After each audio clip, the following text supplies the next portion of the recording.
Duff's a fantastic result to it again this afternoon. You must be delighted.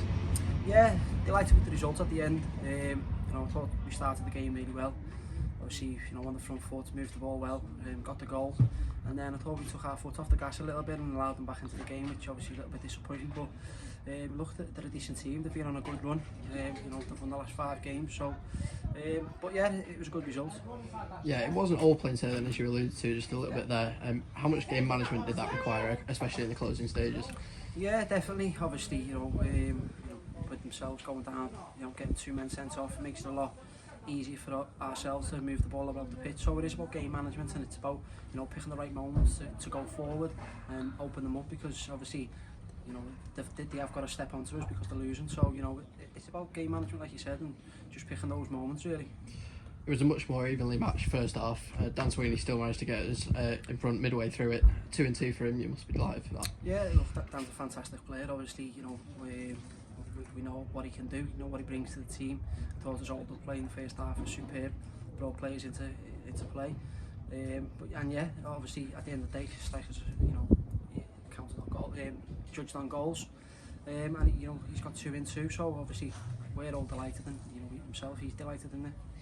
Did the fact that Skem equalised soon after that alter your half-time team talk at all, given that it's not often we let teams back into the games once we've got in front, especially from set pieces? Yeah, I think we were disappointed though. Obviously when we got in at half-time, we sat the lads down, and we went through obviously the way they scored and the lead up to that.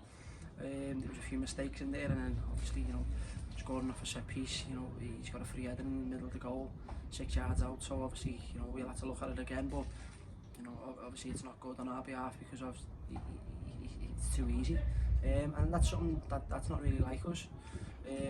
So yeah, it's something that we work on all the time, and it's something for us to improve on. Was the reaction at the start of the second half the one that you were looking for? If I'm totally honest, probably not. No, I thought it was a little bit slow coming out of the taps, and we have mentioned this before. We do need to start second halves a lot better, but once we got that momentum and we started moving the ball a little bit more quicker, obviously all the little fouls started to come into play then, and inevitably the referee's got a decision to make, because I think if they look back at that game, the amount of fouls that they made, it made the ref's decision quite easy, because they just kept on making blatant fouls, and I know it's not, you would say, oh, obviously it's a red card, but it's the accumulation of fouls. So yeah, as you say, it took those 2 red cards in quick succession for us to go in front, despite threatening before, as you alluded to. That obviously influenced the game from that point onwards. Would you say they were both the correct decisions? Me personally, I would say yeah. I think there was some, there was certainly a really bad tackle in the first half that could have been a red card for them. But as I said, it was the amount of fouls that they were giving away, and obviously what people call them is tactical fouls, but you can only give so many away of pulling the shirts, little clips of heels, and inevitably they sort of lost the discipline, which probably cost them the game. Nicky Maynard came off the bench to get us back in front. Is that just a great tactical substitution? Or? No, look, we all know what Nicky Maynard brings to the team.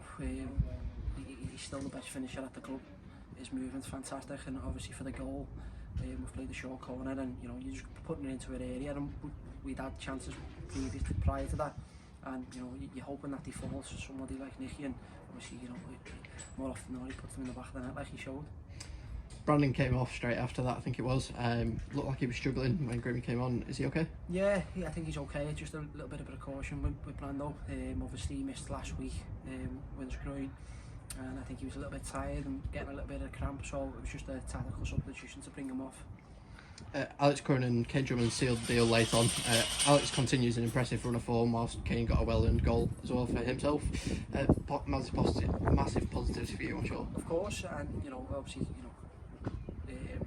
Alex has gone to the left, and it's sort of given him a little bit of freedom to drift into nice little pockets, and again he's somebody who's got really good technical ability, and when he gets in those little pockets he can play little 1-2s like you've seen for Kane's goal, but he gets that, I say, that little half a yard, and he's a great finisher as well, so it's brilliant. Obviously really delighted for Kane as well.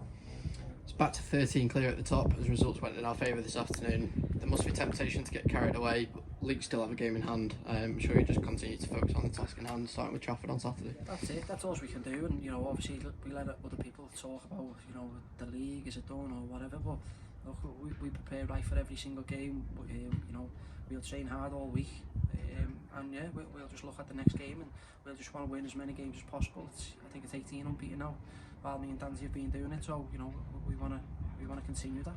Brilliant, well done, Duff. Cheers.